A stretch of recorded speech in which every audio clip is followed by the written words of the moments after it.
All right, let's start on trusses. So the idea here is first, we want to talk about what a truss is, so what classifications need to be made. You've seen them all over the place. Any structure involves some sort of a truss usually. We're going to talk about how they are what's called two-force members. We'll analyze them, and then we'll specifically use what's called nodal analysis to calculate the force on each of these. So let's start with the first slide. So first, we have to talk about what criteria are necessary to be considered a truss structure. Okay, a truss structure. So first, all of the members are linear. They're not curved. So a suspension cable that you see that's curved, besides the fact that it's not a suspension, that it's not a truss bridge, is not a truss structure. But there are parts of a suspension bridge that can use truss structures. So for those of you that have driven over, which I think everybody here has at this point in their life, over a bridge with some sort of suspension, GW, Verrazano, there's a couple that have all the suspension cables on them, right? Even think about like the one in Brooklyn, the small, that Kaskiaskis bridge. It's a small bridge, but it's a suspension bridge nonetheless. A lot of suspension bridges involve small portions of it that have truss structures in them. So look at this diagram here. All of these members are linear. You're not seeing curves anywhere. So this might be on the bottom of a suspension bridge. You see this a lot. Underneath the suspension bridge, you'll see truss structures built in. The last part, or the second part of that, is that they have to be joined at what are called their nodes or their ends. So the structures themselves are all joined at the ends. There's no structure that overlaps or no member that continues beyond. Does that make sense? So you're not going to have a structure, for example, or a member that would continue and hang over this far because it wouldn't be joined at the end of the actual member. The second thing we have to think about, the actual joints themselves, we call these nodes. This is where two members meet, as seen in the diagram above. So A, B, C, D, E, all up here, all these locations are all considered nodes. It's where the two members come together. Now, they can be idealized out of what are called pin connections, pins. And we talked about pins already when we were talking about the types of reaction forces. So a pin prevents an object from moving up and down, but it doesn't prevent this structure here from rotating. So think about something that has a pin joint. It's like the hinge over there. That inclined plane can rotate about the hinge. It can't move up and down. It can't move left to right, but it can rotate. Take a look at what Caroline's showing you real quick. So that's a pin joint at the bottom. See how it's rotating about there? But if she wanted to, I'm not going to break that promise. But if she wanted to try to like pull on this, the pin would prevent motion laterally. Pull up, it would prevent motion up, but it allows rotational motion. So what we're seeing here is exactly that.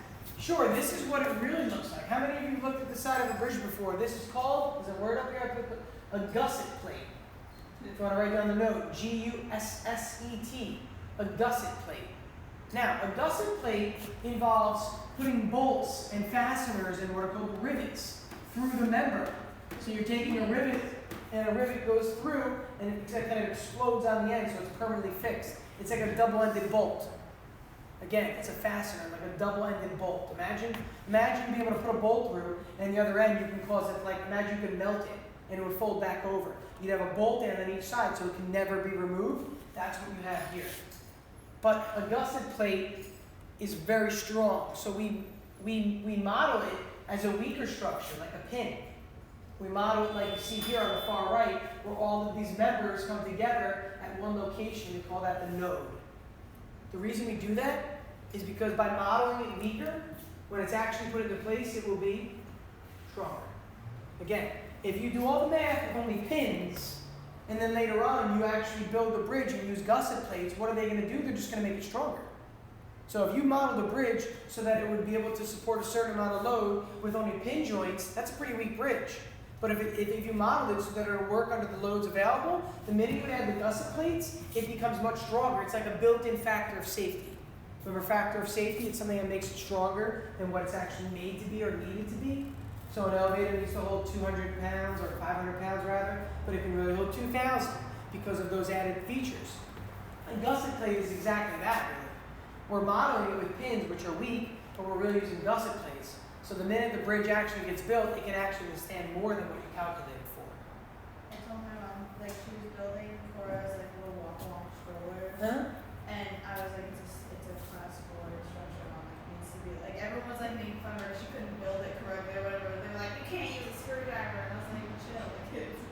So why does it call it a class 4 structure? As being hyperbole because it's like can't break. Yeah, that's the whole concept there. So who's it for? Your niece? Yeah. Yeah, that's awesome. What else? What else? Okay, so something to recognize, because this, take a look, this member here is fixed with a pin, so it's free to rotate. It's free to rotate. It can't move up and down. This member can't move left and right because it's actually fixed. It's like taking a nail and hammering it into 2 pieces of wood. If I literally take 2 pieces of wood at a 90-degree angle and hammer a nail through it, I could rotate those, can't I? Easily. A nail holds it in place for moving, but I can still rotate it. The nail acts as a pin. You follow what I'm saying right now? Yes. Damn, I should have just brought 2 scrap pieces of wood. Literally, take 2 pieces of wood, nail them together, you could easily rotate them about that nail. But what happens when you put 2 nails in? You can't rotate. Yeah, so imagine that you put in that, like, so imagine the structure, I'll draw it. Imagine the members look like this. Here's one member, here's the other. Instead of putting 1 nail right here, where it can now rotate about, now you put a second nail right here. Automatically, what does that do? It prevents rotation. Think about it logically. If it doesn't make sense mathematically, just use logic. You've got 1 pin right here. As a result, these members they can easily rotate. Nothing's preventing rotation. But the minute you have 2 pins in, if it wants to rotate about this axis, what's the problem? This one's preventing it. If it wants to rotate about this axis, the other one is preventing it. So having both of those there prevents rotation. But what we have, we model it as 1 single pin, so they can always rotate at those nodes. Does it matter like how far apart the pins are? No, believe it or not, as long as there's some distance away from each other where they don't act as one.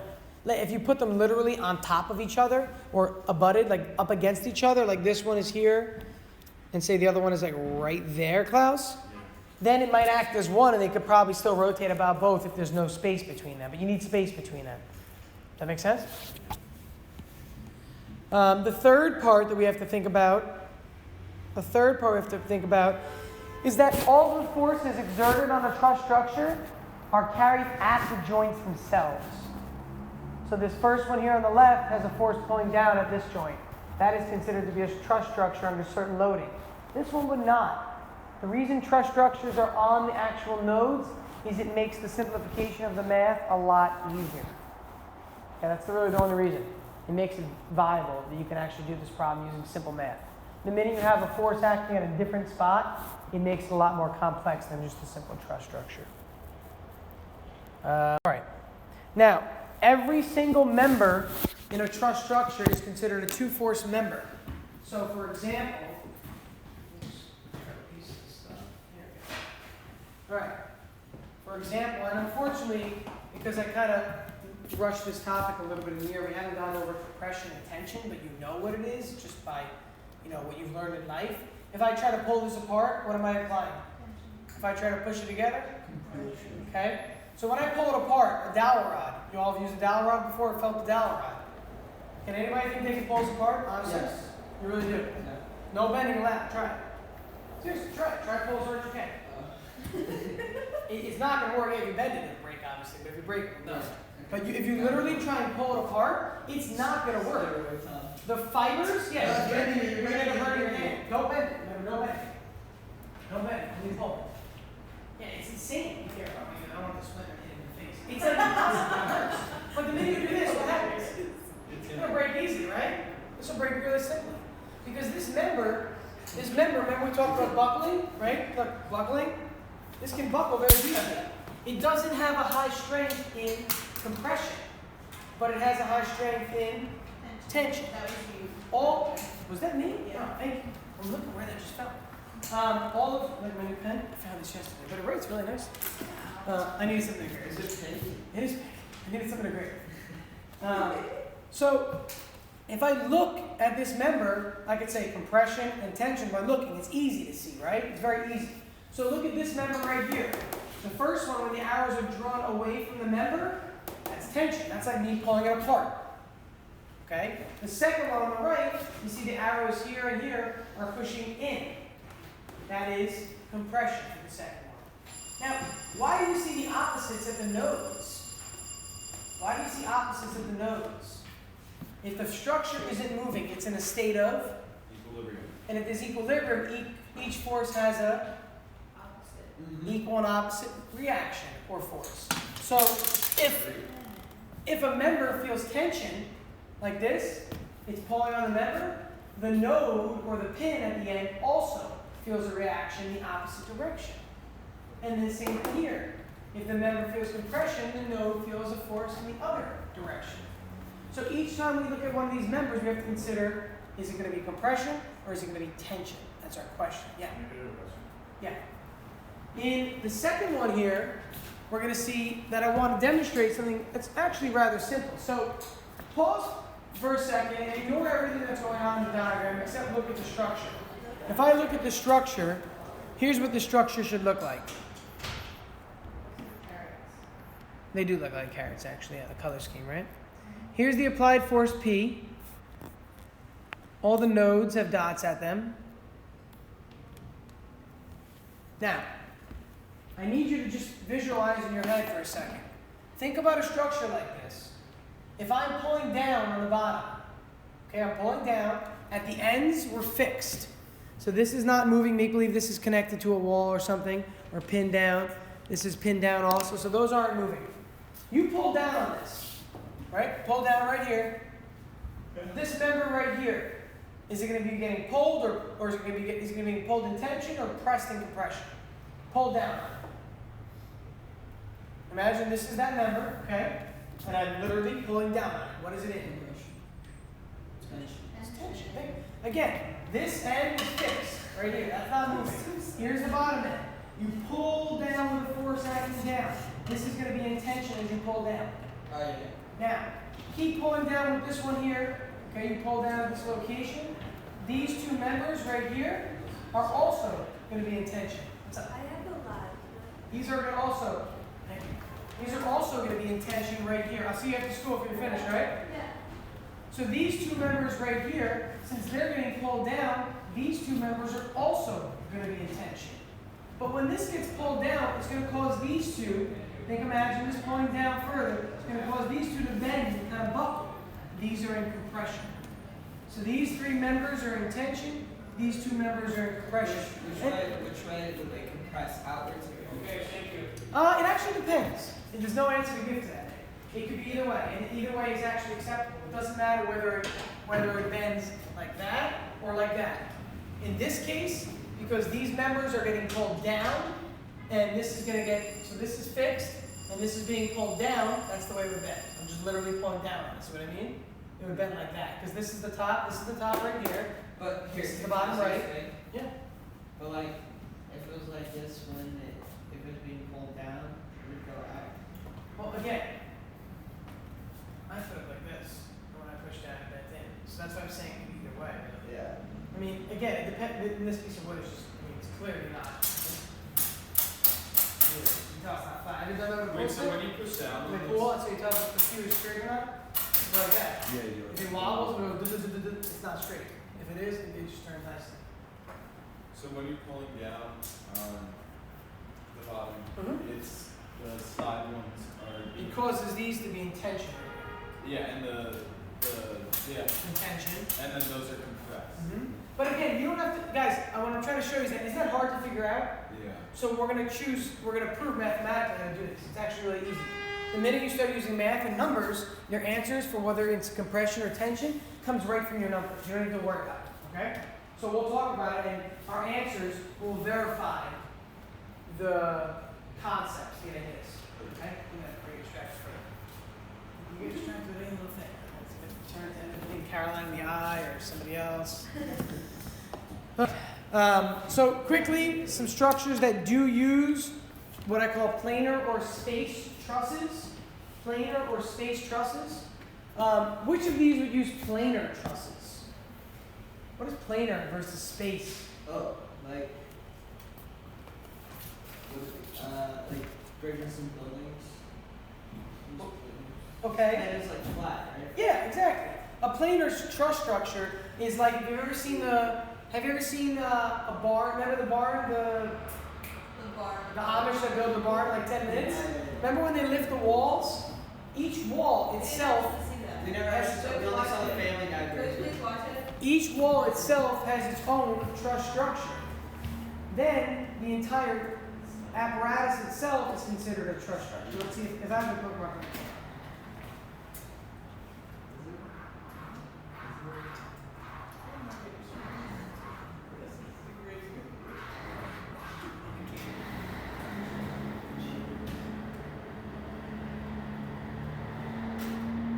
Yeah, I got it. Watch the Amish build an entire barn in less than 10 hours. 10 hours. 10 hours. Did I say minutes before? Yeah. I meant hours, sorry.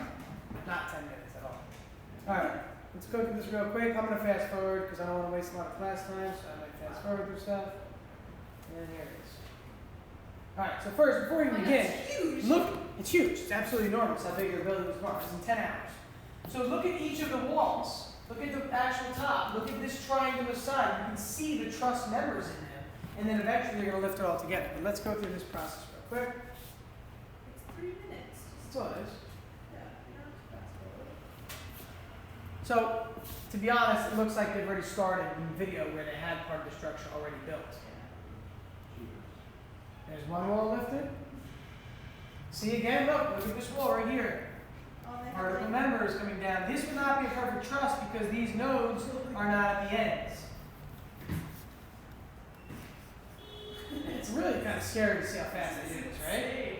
There's so many of them. Yeah, I had Amish Well, come. because it's the whole community that helps out to build it. That's the whole idea. Yeah, they're like so good at this stuff. When the world goes to an end, who's going to survive? Yeah. Amish. Seriously. They don't even use electricity. They don't. They're good to go. When we get the apocalypse one day, Have you they're ever like, seen hey, that? this is like no other day. Tuesday's Tuesday today. Have you seen Weird Al Amish Paradise? Is that a Gangsta's Paradise? Yeah. I've heard it, not seen it. It's a It's a song. video. Music video. Oh, He does alright. interviews too. But Weird Al has been around for like 15, 20 years, guys. And Amish Paradise was out like 20 years ago as a song. But maybe they made a video now. But that's been around for a long time, yeah. What do we make of Gangsta's Paradise? He does all his parodies. Mr. Hollow. Alright, I'm gonna stop because at this point we see what's happening. I'll fast forward to the end so you can see the end. Mr. Hollow. Dude, I forget what she. I mean, this includes, guys, by the way, this includes not just the frame, you notice, right? Yeah. We're putting up walls and like actually painting it and stuff. It's absolutely nuts. Actually, these aren't even paint, these are just shingles. Look at, we're putting up shingles, one at a time, one at a time, one at a time. It's insane. They're such carpenters. Because they have like 40 people working. A lot of this stuff is prefabricated, keep in mind. Yeah, Donald Trump needs the Amish to build the wall. It's not even, not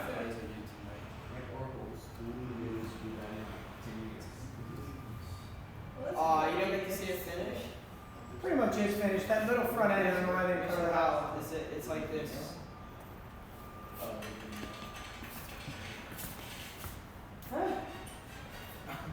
Oh, is this the family yellow?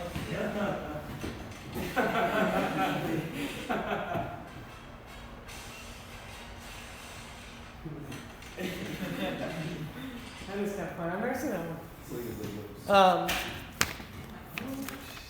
I don't know why he hates the Amish so much. Is it Meg? Meg, it did Meg join the Amish? No, Meg was like getting married All right, back to the lecture. So, they can use planar or space trusses. Planar trusses are a plane, literally two-dimensional trusses, like you saw. They lift it up and then they join them together. A three-dimensional truss is a truss structure that goes in X, Y, and Z dimensions. Okay. But again, a lot of these things use trusses. That's the idea here. Now, let's get into this concept where we're going to do some math now. This is where it gets tough. Okay, I'm giving you a little warning. For those of you that struggle with optimization, is because you probably didn't do a good job of practicing very well. The minute you did FEM stuff, it was really easy. Even though you guys were like, oh, that was so easy. I bet you that if you didn't practice for homework and we had that on the test after break, you'd have no idea what to do. Or if you didn't maybe pay attention in class, like you should be doing right now, then maybe you had trouble with it also. It just depends. So you need to pay attention and you need to practice. Those two things. Or else, honestly, I'm not going to have any sympathy for you whatsoever. Yes, pay attention and practice. So, first, there are several steps that we want to do. We want to draw a free body diagram of the entire truss structure. So if you look at the original, I need you to look here. What kind of a joint is this? What about over here, though? Be careful. What support is that? Roller. That was called a roller. A pin reaction prevents motion vertically and horizontally. Again, a pin reaction prevents vertical and horizontal motion. So if I was drawing a free body diagram, even though this one is drawn here, this is not, I would not call this 500. I would call this reaction at B in the y direction. The reaction at E in the y direction. These numbers are here because this was a figure out of your text that already solved it. Okay, but that's what it would look like. At the pin, at the B location, you would also have a force which turns out to be 0. That's why they didn't draw it. It's not that they forgot. Called RBX. A reaction at location B in the X direction. A reaction at location B in the Y direction. A reaction at location E in the Y direction. Why do I only draw one force over here while I draw two forces over here? Two over here, but only one over here. How does the pin and the roller differ? Think about it logically. Think about it logically, Ant. Because the pin prevents two motions. A pin stops it from moving this way and this way. But what about this? What doesn't it prevent? Vertical motion. It doesn't prevent vertical motion. What does it allow? I said doesn't it prevent. That was a double negative there. What does it allow? What kind of motion? Horizontal. Yeah, look, what are on the bottom of a roller? What do those look like? Wheels. Yeah, that's why it's modeled with wheels to show that this area could move left to right if it had enough force. But look at the overall forces acting. Have that on a bridge. You wouldn't, but it turns out that when you model things mathematically, you only need 3 reactions for it to be stable. But in reality, Nick, yeah, it would not be a pin. It would not be a roller there. And honestly, this wouldn't be a pin either. This is just modeling. We're making it as simple as possible. But really, this would have a moment fixture as well. Cus. So there are 3 motions, right? So there's horizontal, vertical, and what's the And rotational. rotation? Yeah, but again, we're doing just 2-dimensional. In real life, there's horizontal, there's vertical, and then there's into the page and out of the page. There's 3 motions, really, X, Y, and Z. And then it can rotate this way, it can rotate this way, or it can rotate this way. So in real life, 3-dimensional structures can rotate 3 ways, and they can move 3 ways. We in this class only worry about horizontal motion, vertical motion, and rotational motion. See what I'm saying? Identifying rotation, because there's like 1,000 ways to rotate something. You can like rotate this way, or like Yeah, so itself. absolutely, you're right. But if you look at our diagram, when a force is acting down, the only way this one would rotate would be this way. Think about it for a second. Push down on it, which way would it want to rotate? It would want to go like this, right? If it was like technically. If there was no support right here at all, yeah.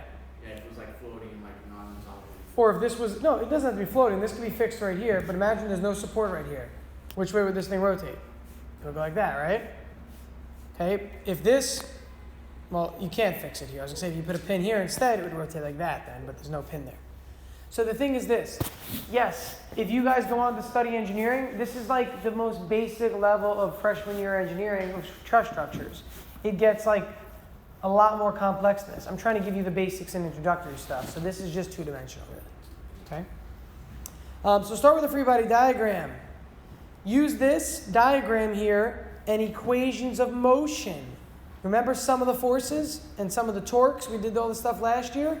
We're going to use those again to find all the reactions. Now, after that, what we have to do is isolate each pin. Isolate each pin. So follow me, please. Look up and follow what I do. Pin A is right here. How many members are attached to pin A? How many members? 3. How many forces act on it? So how many total things are attached, technically, then? And how many do you see coming away from pin A down here? 4. Yeah. Does everybody see that right now? Now, notice the force acts in the direction it's drawn, so down. Which way do all of the members all act? Toward the node or away from the node? Away. And you'll see that for all of these. It's a traditional acceptance, and I'll explain why. If we get a positive answer, it means it's in tension. If we get a negative answer, it's in compression. Because if you go back to the previous slide and look at your nodes with those members, when the force was drawn away from the node, it was in tension. I'm going to pause and go back so you can see. So when approaching using this method, if you get a positive answer for FAB and FAC and FAD, it means that the members that are attached here are all in tension. That's the easiest way to know. If you get a negative answer, they're all in compression. So you don't have to worry about figuring out, is it tension, is it compression? The math will tell you. Okay, the math will tell you. Look at every other node, please.